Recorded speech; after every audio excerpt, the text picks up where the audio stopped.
All right, everyone. Welcome to episode one. So, on our agenda today, we're going to be discussing New York opening schools, Uber Eats versus Uber, Epic Games raising 1.8 billion. That's with the B, and Google's plan to raise or to release, a foldable Pixel. Seems like we're entering a new wave of I hardware. know, I know you're gonna be liking that a lot, man. But I mean, let's start with the first one, man. It's kind of right up our alley because we've been kind of studying that, especially with Mhm. Learn.com and kind of studying the economics, right, of education as a whole. Yes, I think sir. this one's gonna be interesting. And I mean, I guess I'll start off, right, kind of Yeah. putting my input on this because it's interesting in many ways. I've told you this before, man. It's not that I don't like politics. I guess I'm just not as educated into it in it. So it's just interesting to see a governor like Cuomo, who was actually really, I would say, really good at making sure he was a leader during the pandemic early on. Mhm. But it's really interesting to see him actually say, "Look, we're going to open up the school system."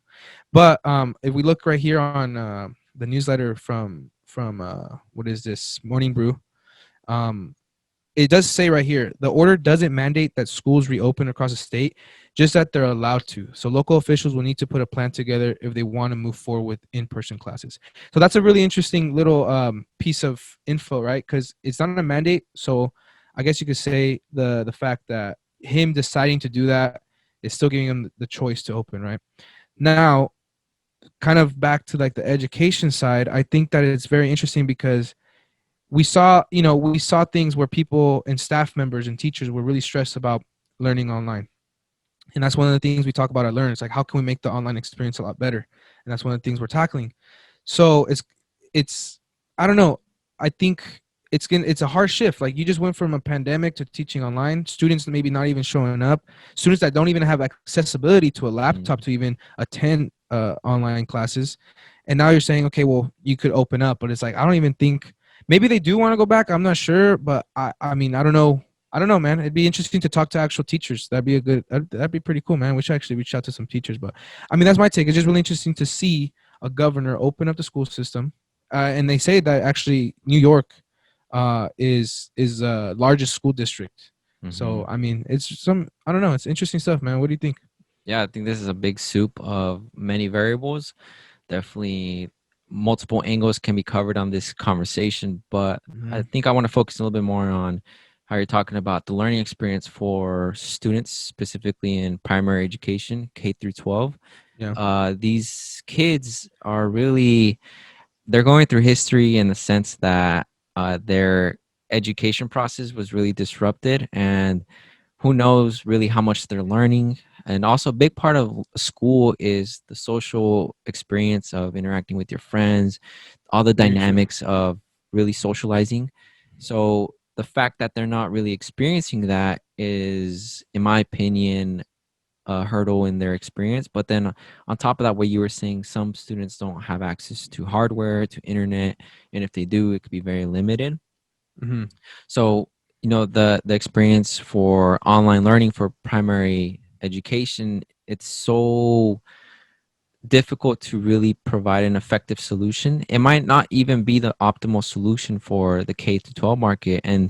Yeah. And the focus with Learn, we had that discussion of what market area do we want to tackle, and we Definitely. decided post secondary because individuals are already at a point in life where their judgment is more developed. They had more experience. They already went through that venture where they went through school, and now they're not really focusing on other variables rather than solely education, and assuming that they already have the resources to True. access that. So yeah, this is a huge variable just in the terms of online learning, and then transitioning towards physical learning. The risk, the possibility with Definitely. coronavirus, households likelihood of being infected, family Yeah. members that could be exposed and are high risk. Yeah. Actually, you were talking about teachers. I've encountered and I've had conversations with people in this industry that That's are right. becoming Yeah. teachers, and they they're on the younger side of the field, so they're more accepting towards the physical aspect of going into education and teaching in person, but they're also very aware that kids are very difficult to give instructions and follow the protocol and Yeah, all those aspects. So I really don't think there's a right and wrong answer. definitely. Just gonna see where the political aspect leans to. Yeah, If man. there's right rules set in place, there can mitigate a lot of risk, but it's gonna Yeah, be it's kind of like choose your poison at this point. definitely. And that's actually, I'm glad that you said that because it really is, man. Because I mean, there's so many factors that go into opening a school system, right? And then like I mentioned, man, I think that transition from going, okay, well now we have to adapt to online, but then okay, let's go back to what we're used to. However, we're still in the middle of a pandemic, right? You're talking about the Mhm. physical environment, which like you mentioned, and you've talked to people in that area where they probably prefer that, but it's like it's the opportunity costs. You know, what are you going to give up to maybe do this? And we're talking about, and let's remind ourselves that we're talking about New York here, the epicenter of, you Yeah, know, one of the top of that. deadliest places that Corona attacked. And then when you open up a school system or allow people to open up, I mean, there are going to be regulations. It says here that they have to make sure that the coronavirus levels or positive cases are lower than a certain percentage. I believe Okay. 5%. But I mean, you know, I guess that's more on the political side. I know you mentioned about the education side, and I agree with everything you said, man. Like, it's just it's interesting, and I But mean, also, real quick, I think the pandemic really exposed the flaws in the terms of government funding towards education. Really mhm, seeing the lack of accessibility. It's a shame that there's millions of students that don't have access towards essential tools yeah, that should be, accessible. And exactly, you see all these holes being exposed because of the pandemic, but have been there for such a long time. And it's interesting definitely. us that we're seeing like Ruben Harris and Oh yeah, individuals in the man, education field advocating for even hardware, having a computer. Like that's a huge standpoint, that now I can view in hindsight, that I've always been exactly. privileged to just have a computer. Didn't think about much, but there's I love millions of that. people that don't even have a computer. Yeah, And bro. And shout out to Ruben because even I've been seeing like him actually collecting the computers and Mhm. laptops, and then I've seen people already start tweeting about how they already received it, and like Oh wow. even doing videos like, man, this is the first time I've ever had a laptop, or like, Hmm. man, I can't wait to break into tech, right? So Hmm. things like that, and this is aside from K to 12, man. We're talking about adults and Hmm. people that might not have access to that. And like you said, me and you have been privileged enough and lucky enough to have access to that, man. But again, there's a whole, I don't want to say market, but there's a whole under represented Definitely. community that lacks that. Yeah, and Yeah, I think there could definitely be a ton more support towards those individuals, and yeah, have a system and programs to give those resources to those in need. I do think that um, those tools are so essential that it should be just available to everyone. I think that's the yeah. bottom line, that everyone should have access towards those resources. I agree, man. I agree, and hopefully it gets better, man. Hopefully, you know, we'll see. Definitely, that's something we have to keep in mind as well. But that's Definitely. also one of our missions, right? Accessibility Definitely. to Yeah, knowledge. So, that's 10-year plan is yeah, man. make hardware accessible and internet. Exactly. Yeah, man. Yeah. What's next on today's list, man? Yeah, so jump into the next subject. It seems that we're going to be talking about Uber Eats Oh, versus interesting. just Uber. So to give context about this, it's reported that Uber Eats actually made more revenue than Uber Taxi, the Uber Mhm. traditional service. So that's very interesting because Uber kind of had a back plan that really saved their butt in this case of finance and generating income, because the tech world, it's very cutthroat, Yeah, and if you get cut off guard, your company, no matter how big it is, it can get swept up, and if the market's not on your side, that's it. So by Uber having this I card up their agree. sleeve, it seems like it's paying strong rewards for them. But Now, Tin, I don't mean to cut you off, but can you mm, actually? I know you know a little bit more about this than I do in the terms of what does it actually mean? Like when you think of Uber, man, you think of a $1 billion company, right? mhm. But then you have a statement that says still no profit right next to Yeah, it. Okay, exactly. I want to start there real quick before we actually go into like the whole, you know, Uber Eats versus Uber. You know, can you kind of, I mean, can you explain that a little bit? Like, what does it Exactly. mean? when you generating $1 billion, but you're still not profiting. Exactly. So that's the point I was touching up, that Uber is still not profitable even though they make billions of dollars. So the way tech companies in specific really work is fascinating because their main priority is growth. And the way that they can sustain growth is just pouring tons of money into infrastructure, marketing, all the expenses that they can. And the way they sustain that is by getting capital either through venture capitalists, angels. At that level, billions of dollars, it's some huge institutions. So Uber has just been financed and has been able to keep afloat through revenue from investors. Now they have services that generate them revenue, but it's not close towards they're profitable. So Uber is on a Hmm. lifeboat made by investors, and it seems that investors are getting impatient and they want to start seeing profit from Uber very soon. So this is Uber being in the red and in the danger zone because they're getting so much money, yet they're not Yeah. profitable.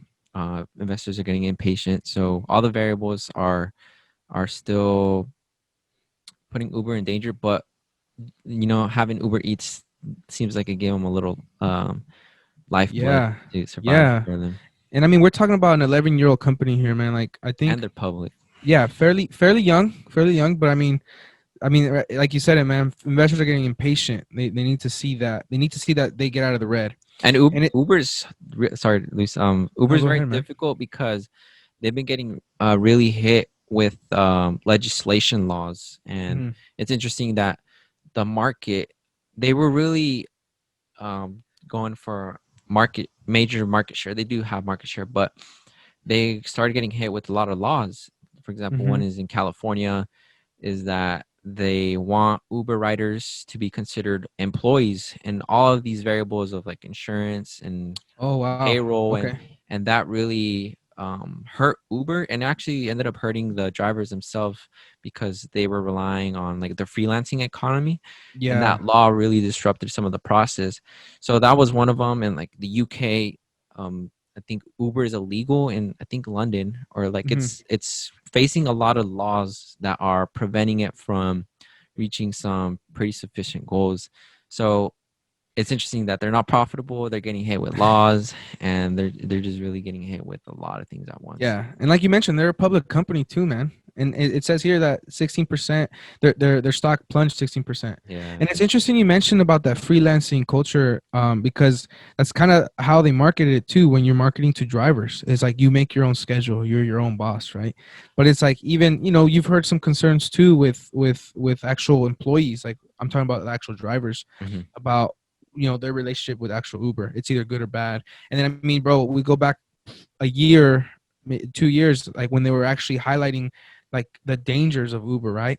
Like, things that are going on with like attacks and like killings and things like that, man. So I mean, it's interesting how they're, I don't want to call it it's not a pivot because they had Uber Eats, but it was interesting about, especially the acquisition Hmm. of Postmates, Hmm. and how they Huge. were kind of like, I guess you could say, flirting with Grubhub, right? But I mean, I think that's another reason too, because again, we're talking about a no profitable company, but yet they're talking about how their food delivery system just freaking skyrocketed. So I mean, I don't know, man. It's interesting. They've definitely had their share of like craziness. Definitely, yeah. And it honestly, I like watching Uber for the case example of adaptability, and Yeah. you got to switch fast. So if Uber saw the market saying, Uber rides aren't in such demand, but the food is, then let's Yeah. really make that our priority. And I can only imagine the re-infrastructure inside the company, what I went know, on, man. OKRs, Yeah. all All the that stuff. metrics. Yeah, yeah, But yeah, man. I mean, it's a great company, man. It just, hopefully they see some profit soon. It's gonna be yeah. interesting to see if they could go another year or two and keep telling investors we still don't see profit. So I don't know, man. We'll see what happens with Yeah, that. I read that Uber was really focusing on utilizing their software, so finding ways to license a lot of their technology, generating revenue from the IP rather Hmm. than the actual the rides Service. themselves. Yeah, so Uber wants to make a pivot into becoming a software company, and I think Interesting. that can give them a strong afloat Are if you to they mention? do Are the you right talking thing. about like maybe them creating like an API type of thing? Well, they have a ton of APIs and Yeah, technological work out there, but really changing their business model and making their IP their main source of revenue. I don't know exactly interesting. how they're gonna do so. That's at a macro scale, but yeah, they're And they're in the midst and talking about I that. mean, we'll see how fast they can do that. Because I mean, I think if they do that, they'll definitely become profitable. Because I mean, you're Yeah, talking software now, yeah, which software's definitely a lot less expensive, I guess you can say, in terms of maintenance and production. But I think if they do that, man, then I hope to see profit. yeah. So their software is interesting. I read that they have acquired companies that like the transactions that happen in microseconds, the ability Mm, to do real time calculations of where the Uber driver's at versus the waiter, and interesting. getting the estimated time arrival. That was a big IP feature. Yeah, So finding ways to leverage that, and I don't know necessarily too much about the laws and the business model of licensing software, but yeah, that like I said, that's going to be interesting how they pivot that side. yeah, man. Well, shout out to Uber. Hopefully, we'll see what happens with them, bro, soon. Uber, cool. So I think Yeah, bro. let's go to topic number 3. You want to take this Ooh. one? Yeah, bro. I guess Epic Games, man, just got a huge amount of cash, man. We're talking about 1.78 billion. I mean, I've been seeing billions a lot lately, man, but I mean, I guess it's getting normalized, but only for these big companies. But Yeah. I mean, we're talking about, they put their investors. You got Lightspeed Venture Partners, Ontario Teachers Pension Plan Board, Bailey Gifford, BlackRock, Fidelity Management. I mean, really big guys, right? Um, I mean, it's interesting because obviously, again, we're talking about. I think gaming has finally got its shine, right? In terms of a business model and in terms Hmm. of actually creating a lifestyle behind this, right? I mean, just yesterday, man, we saw Doctor Disrespect like break the internet because he's such a big icon in that industry, and then obviously playing games like Fortnite. Uh, I mean, it's interesting. I think the pandemic too also helped that. Oh We were yeah, talking about yeah, education, but we are also talking about, I mean, now gaming. But it's like this pandemic, right? Has it's a factor in the growth of these companies, and I think reasons why there's big money being thrown at these people is because they understand the pivot of people's way of earning income, right? yeah. So Exactly. I think the so gaming I mean, market. and I'm gonna be honest, bro. I haven't like the only video game I've ever really played at and good at was FIFA, right? And I mean, FIFA. I told you the other day I gotta buy an Xbox or the new PS5 to get FIFA, but I mean, I kind of let go of video games, right? And I didn't understand that, but then, bro, when you started thinking like, bro, there's teams, bro, there's pro gamers. You're talking about Hmm. gaming and professional in the same sentence. I'm a professional gamer. And when Fortnite came out, bro, I remember when this came out. Carlos told us, like, go download this. Hmm. Um, it was cool, man. It was like at first we're like, bro, it's like cartoonish, bro. It's cartoonish, but I mean, look at them, bro. 1.78, man. Like, I And wonder what they're gonna do with that. I've seen a little bit of clips of the new stuff they've added into the game, bro. Like, you could drive it. Almost reminds me of GTA. yeah, they're Uh, really evolving the game. And yeah, man. Fortnite came into the market and disrupted it for I think forever with freemium. That the game was Yeah, free, but the way they generate revenue was through in-game purchases. So a lot of companies and games started to follow after that, the freemium landscape. And then on top of that, everything that's happening with the gaming economy of professional games, streaming, Twitch, and having the followings around that. And yeah, exactly like you're saying, they're really evolving into lifestyle gamings now. So the fact that they're bringing on artists and having like concerts yeah, and doing all of these innovative and super cool stuff, it's yeah, really keeping exactly. the market and the users hooked and engaged. And yeah, bro. I mean, not then you mentioned that right now, bro. It's like it's not even. Sometimes you forget it's a video game. You forget. I mean, you're talking about like the Travis Scott virtual concert, right? Like Yeah. using Fortnite and like the environment, right? But it's Hmm. like they still generate income from that, and and it's like I mean, let's remember, there's still a video game company, but they're breaking. I guess what you're trying to say too, man. Correct me if I'm wrong. Is like they're just breaking into different industries. Hmm. And I think that's the beauty of it too, man. Like think about it. I mean, you got rappers too representing gaming teams, right? I mean, let's talk about Face Clan. Like, bro, you got rappers who are endorsing this. You're talking about Drake, who True. actually is invested in 100 Thieves. Like we're talking about something that's still super early, I believe, but people are finally seeing the potential of it.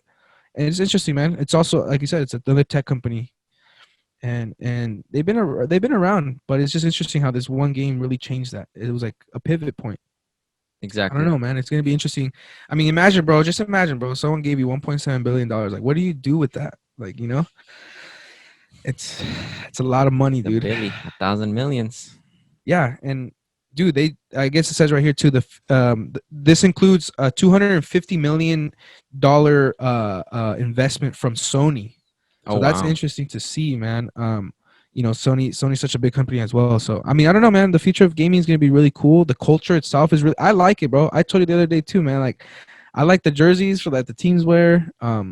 It's everywhere. It's everywhere now. So we'll see what happens. I don't know, man. Definitely. Pretty Exactly. I think interesting you stuff. really covered all the areas. I think the Yeah. gaming market is just evolving and it's being more prominent in day-to-day life, socially accepted with professional gamers. Revenue's crazy for the business side. Yeah. So everything's really exploding on that side. Yeah, definitely, bro. I'm excited to see. Even though I'm not a gamer, bro, I'm excited to see what the movement's gonna create. Fortnite. Yeah, brother. I know this last one you're liking it, bro. You told me before that you're excited about these flipping phones, bro. I don't like these Nah, things. dude. All right, bro. Personally, this is if I could. Remember that one idea, that random idea? You were like, "Nah, bro, nah."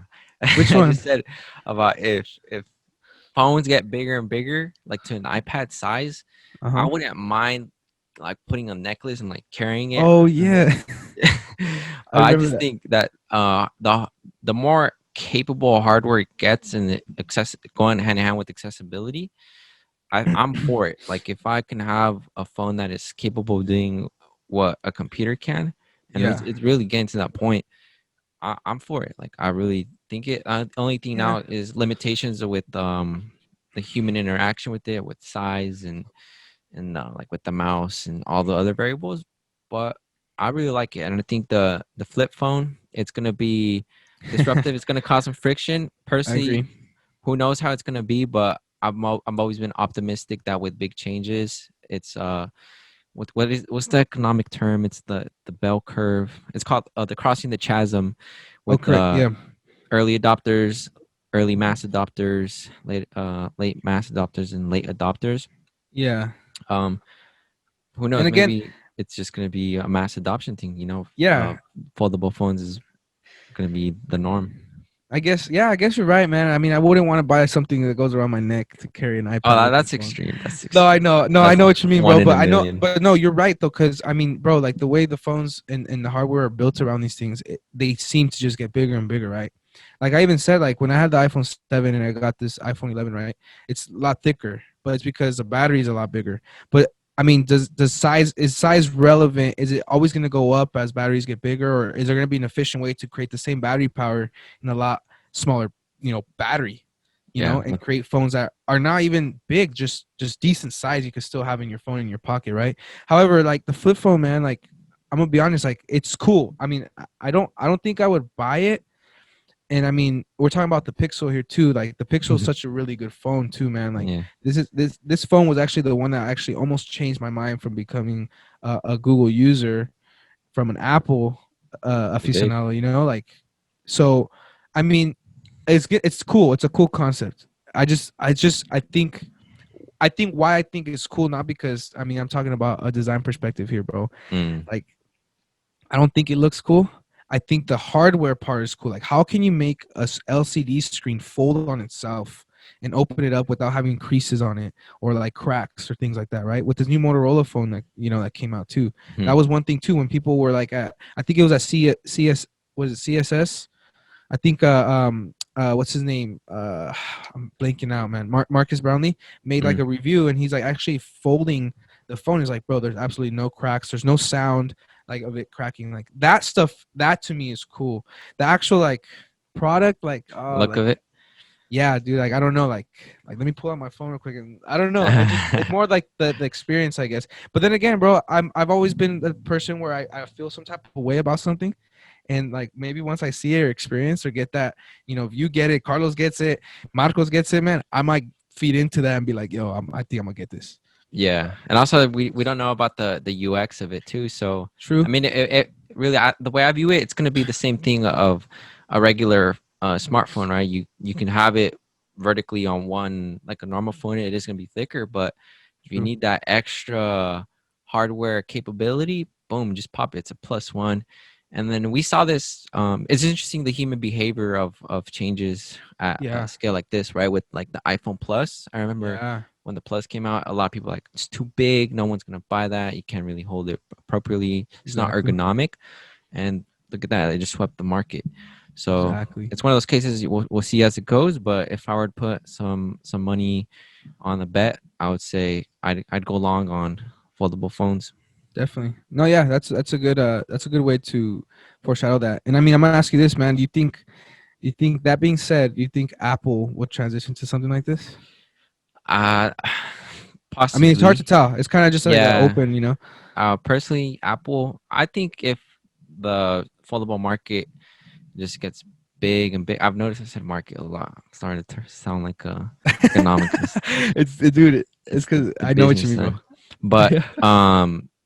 yeah, if it's just worldwide and the market's there, they're not gonna uh shy away from it. They're gonna come at it too. But I think Apple Yeah. might personally, I hope to do is prioritize more the AR world, like the rumors of Definitely. the glasses. If Yeah. they do that, I really I really believe that if they hit the AR glasses well, it's gonna be as innovative as the iPhone was in Yeah. hardware. Yeah. And I think that's gonna be like their first statement. Like we could do hardware. You know, like in-house, because I know they're starting to do the more of the processing stuff in-house.